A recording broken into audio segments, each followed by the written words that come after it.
will be out of my control. Now, the future, I have not seen it.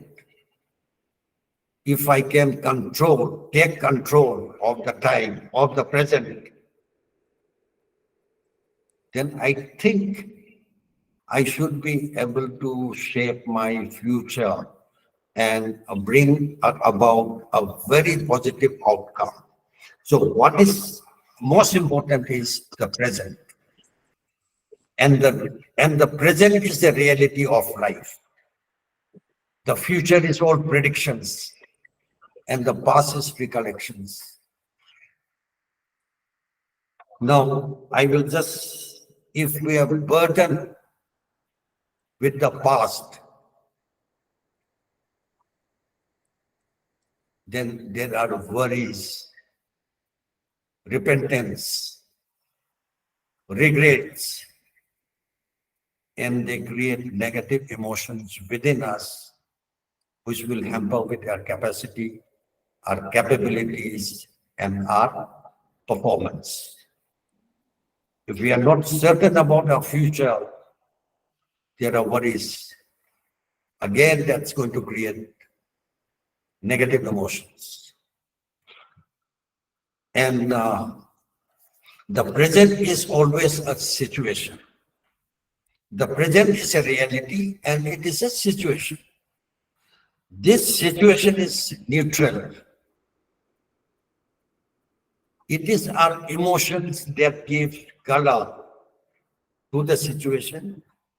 If we give a positive color to the situation, we can get a positive outcome. If we give a negative color to the situation, it will give a negative outcome.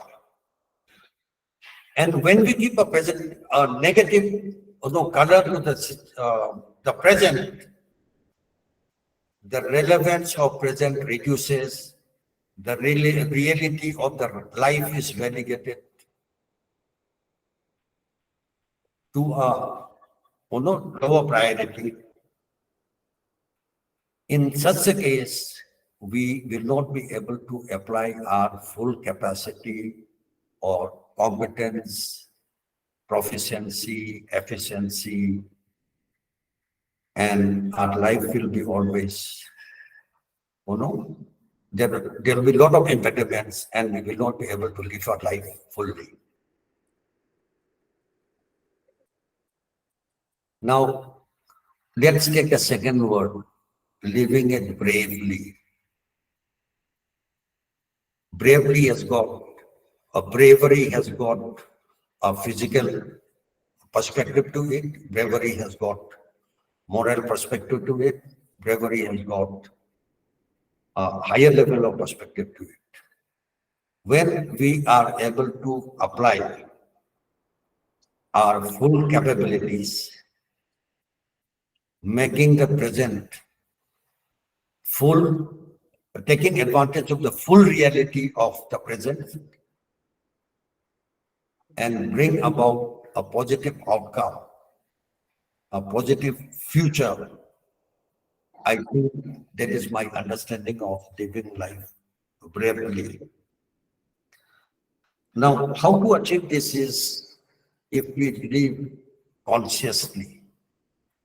If you are conscious of the realities of life, not influenced by the emotions, our perspective, absolutely unbiased perspective of perception of the neutral situation,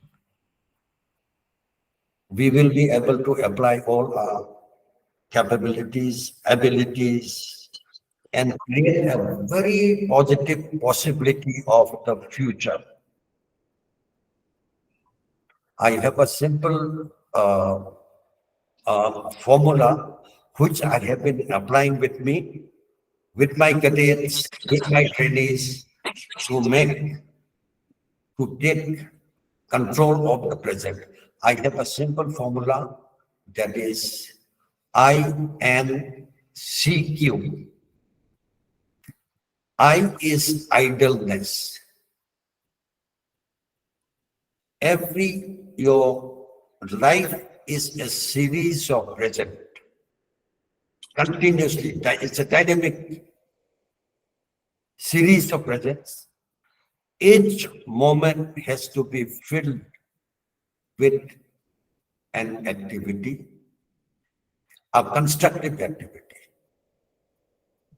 A constructive activity is an activity which outcome is good for me, good for the others, and good for the environment, good for the Mother Earth.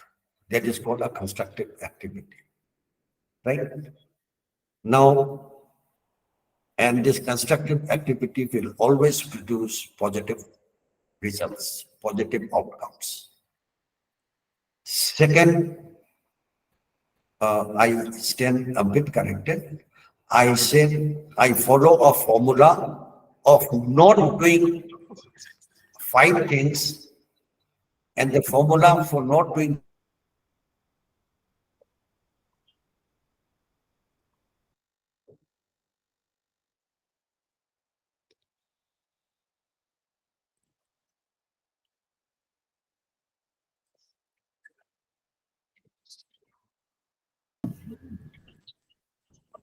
Sir, you are on mute.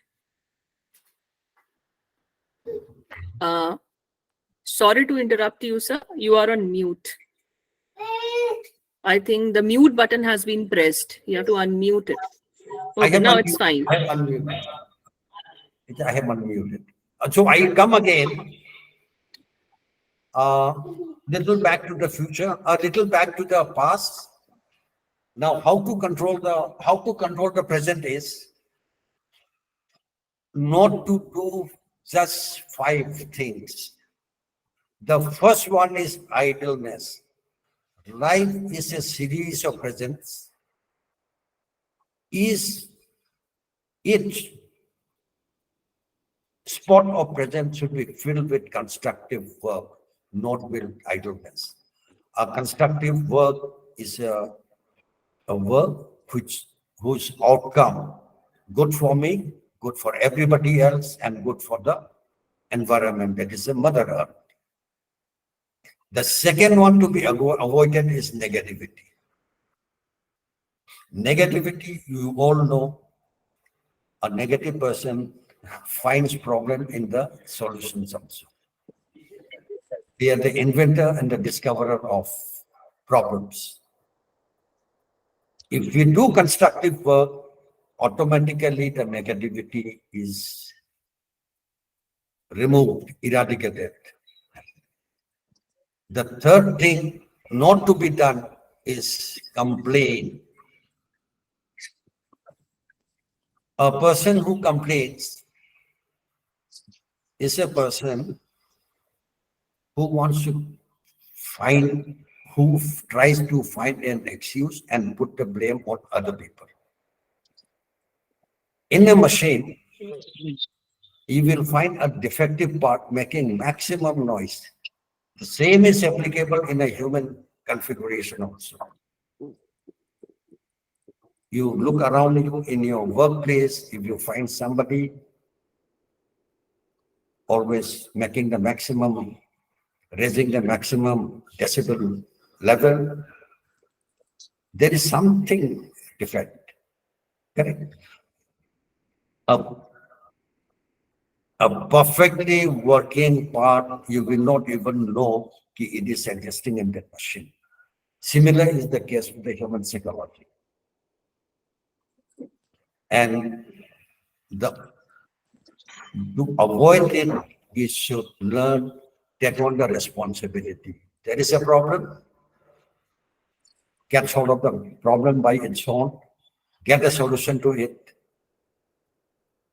You will be able to create a very positive environment around. The next thing to be avoided is criticism, criticizing. Criticizing is, we all know, a man who criticizes will always find negative quality in another person. He will always find a negative quality in another person. Even to a hard-working person, he will say, "Arey, tere se nahi hoga ye kaam." So avoid criticism is just practice encouraging everyone. Yes, man, this time you will do it. You are doing it. Your efforts are perfect. Here there is some defect. Let's do it this way. Let's do it that way. And the best way to encourage somebody is not vocal encouragement. Sit next to him, hold his hand, hold her hand, walk, get the work done with him. Teach him how to do that work. The third thing is condemn. There is a bit of a difference between criticizing and condemning. Criticizing is on the personal qualities and condemning is on the activity of the person. We generally, negative people always telling youngsters and children, तेरे से नहीं होगा ये, तेरे काम हमेशा ऐसा ही रहेगा, ये काम आपने किया रहेगा, ये किया रहेगा. Correct? So, again, encouragement can also cure this habit of condemning other people. Setting example is another panacea for curing, condemning other people. I have been practicing these 5 things, the opposite of 5 things. For me, it has worked quite okay. And I will not say, I would not like to, preach anything. And when our approach in life is filled with positivity, we are able to convert challenges into positive possibilities.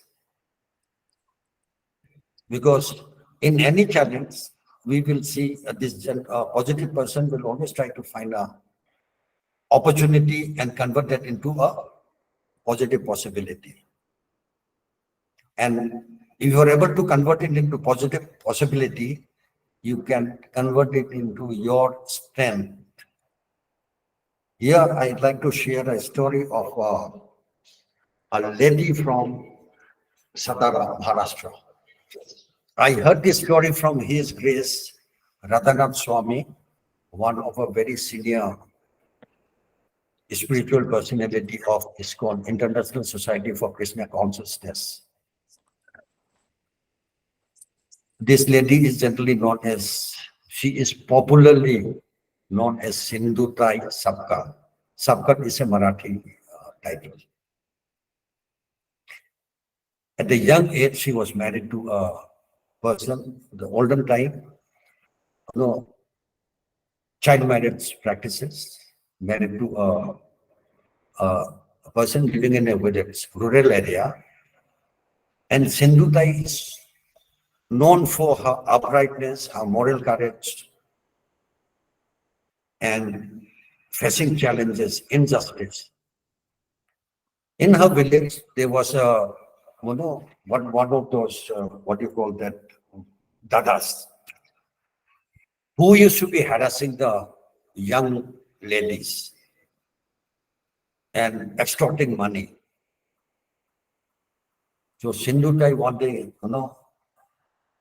garnered her courage, walk up to the Tehsildar, complain against this guy. Now this guy is a very shrewd character, Dada hai. He has his own influence. So he wanted to teach a lesson to Sindhutai. He spoke to her husband, and that time Sindhutai was pregnant. This gentleman came to Sindhutai's husband and told him, the child your wife is carrying is my child. She is a woman of loose character. Her husband, family, as usual, they took out their anger on her and threw her into the cow shed, Gaushala. for the guys to trample, for the cows to trample her and kill her. Unfortunately, that did not happen. She delivered her first child in the Gaushala, and she was protected by one mother cow. She had no place to go. She somehow,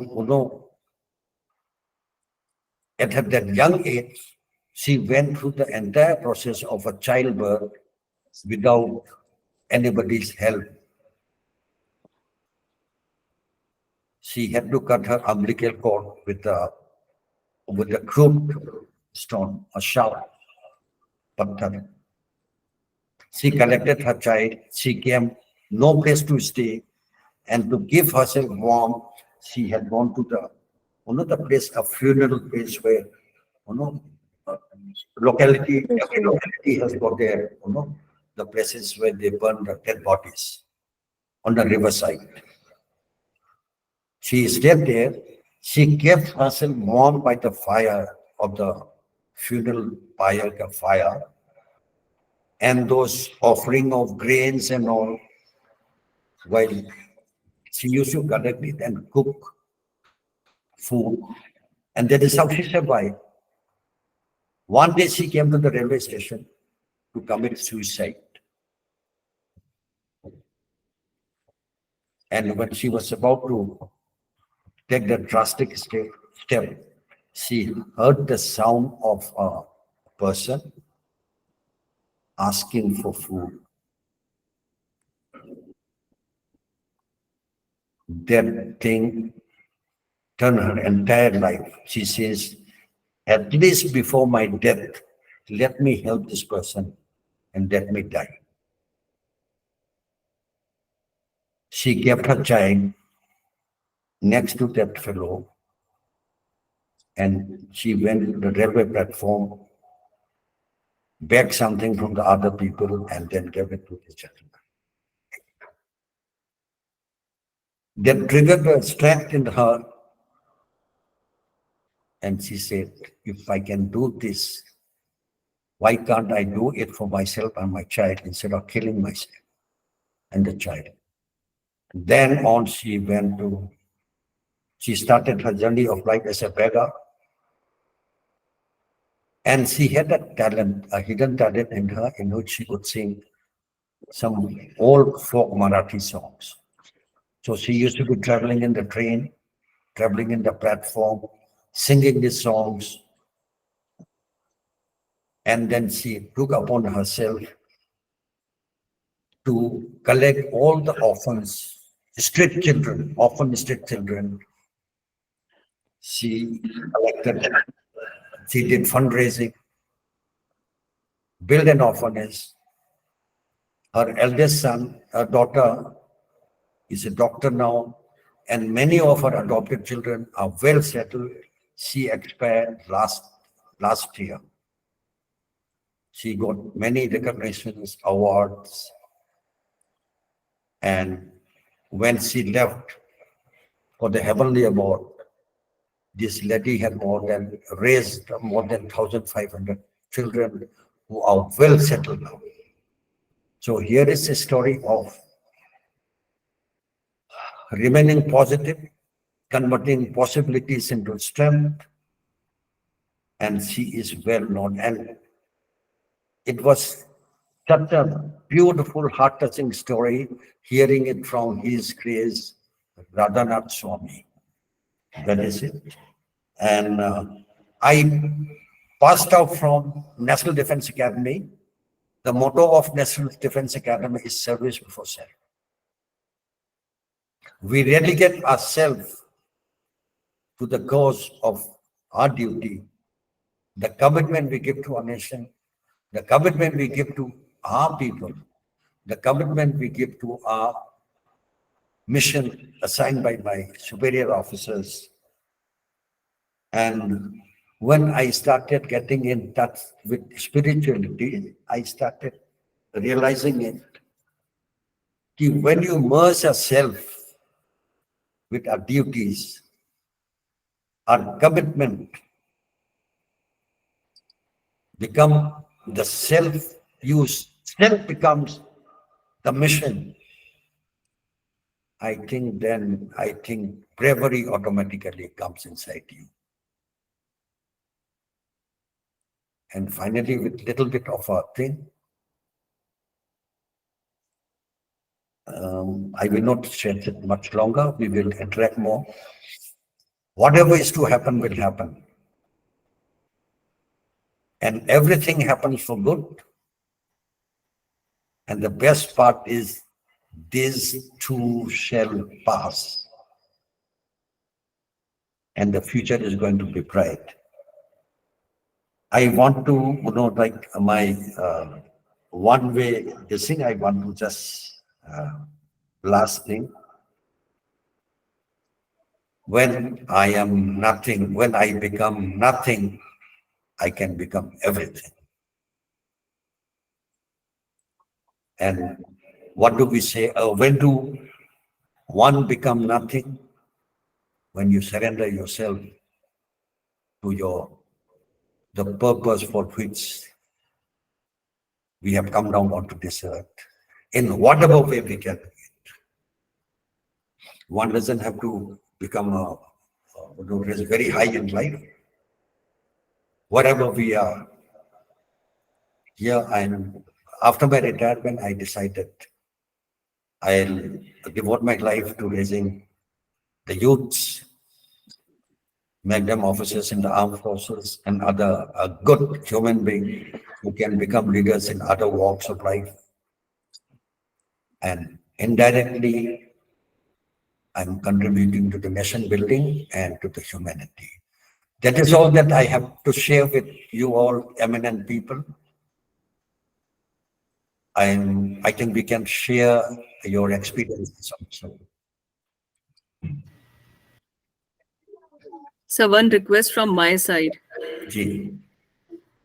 So can you please share 2 experiences from your life wherein you have ascended in the ladder of life because of the positive and spiritual approach? Because we all have so many traumas in life, we all experience so many traumas in life, but at the end of the day, it is the positive and the spiritual approach that makes us somebody.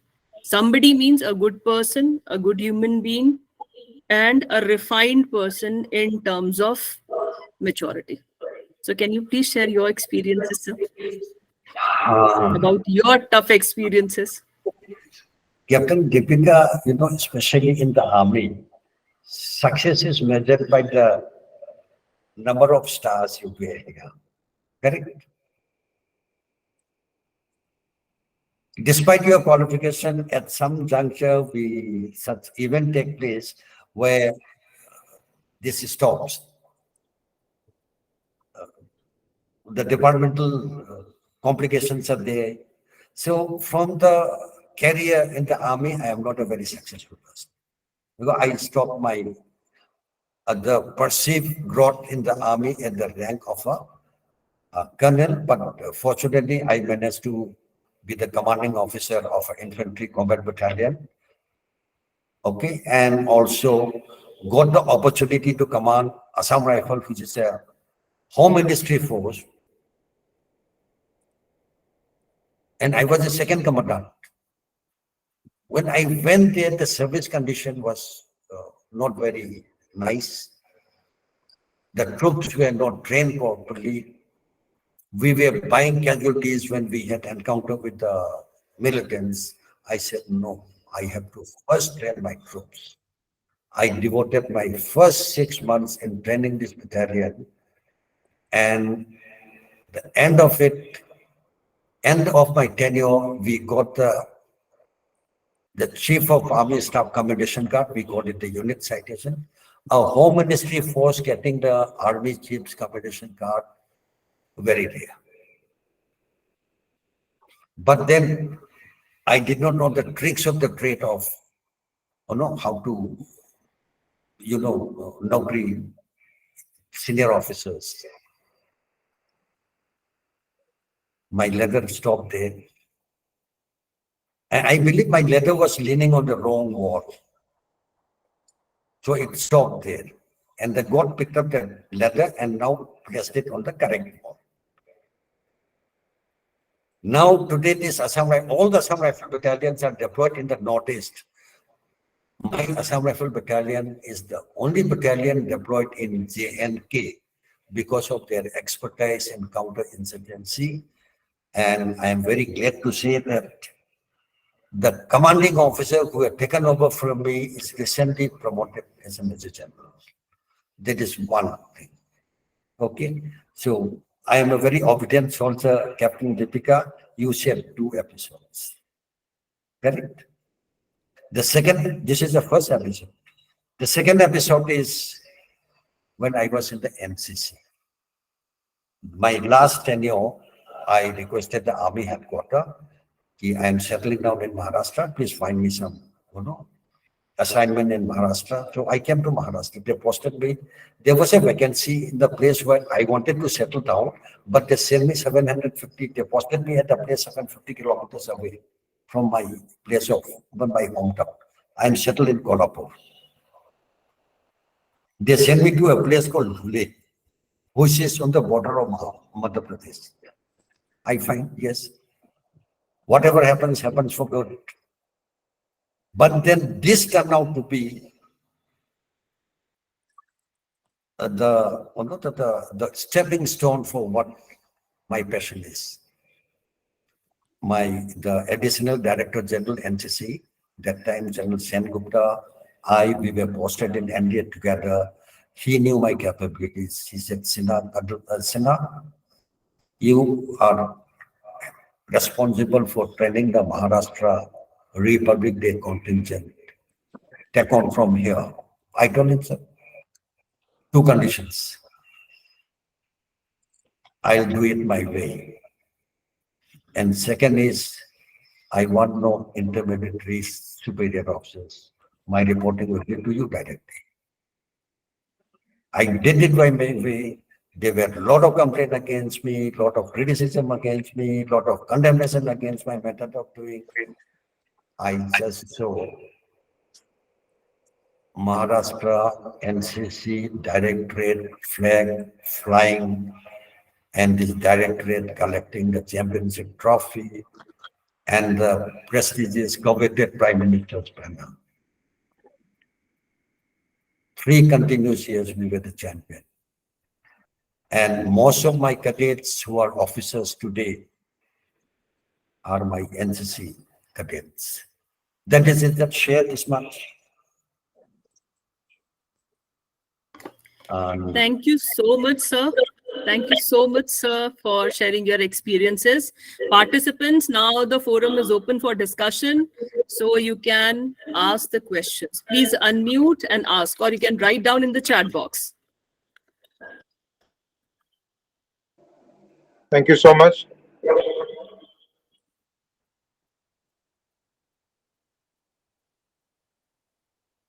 Yes, Mr. Manish, please go ahead.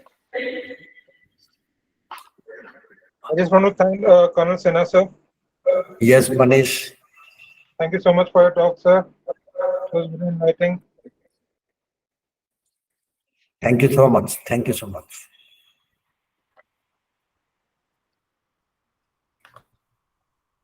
Participants, please go ahead if there are any questions, or you can write down in the chat box.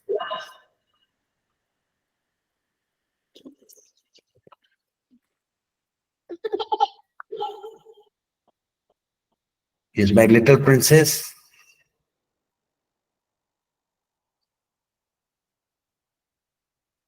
I think it's evening time. Everybody has something to spend on the other. Thank you so much, sir. I think there are no questions and people are very satisfied. The thank you is coming. Please ignore the sound. This is the voice of my little princess. Yes, Dr. Nidhi is appreciating the talk, sir. It was really wonderful, she said. Hetal Patel, thank you, sir. Truly inspiring. It was really wonderful, sir, to listen to your experiences. Glad to have you on the forum. So I think that people have liked the session, sir. And thank you so much for agreeing Thank you so much. Thank you, sir. Have a great day. their experiences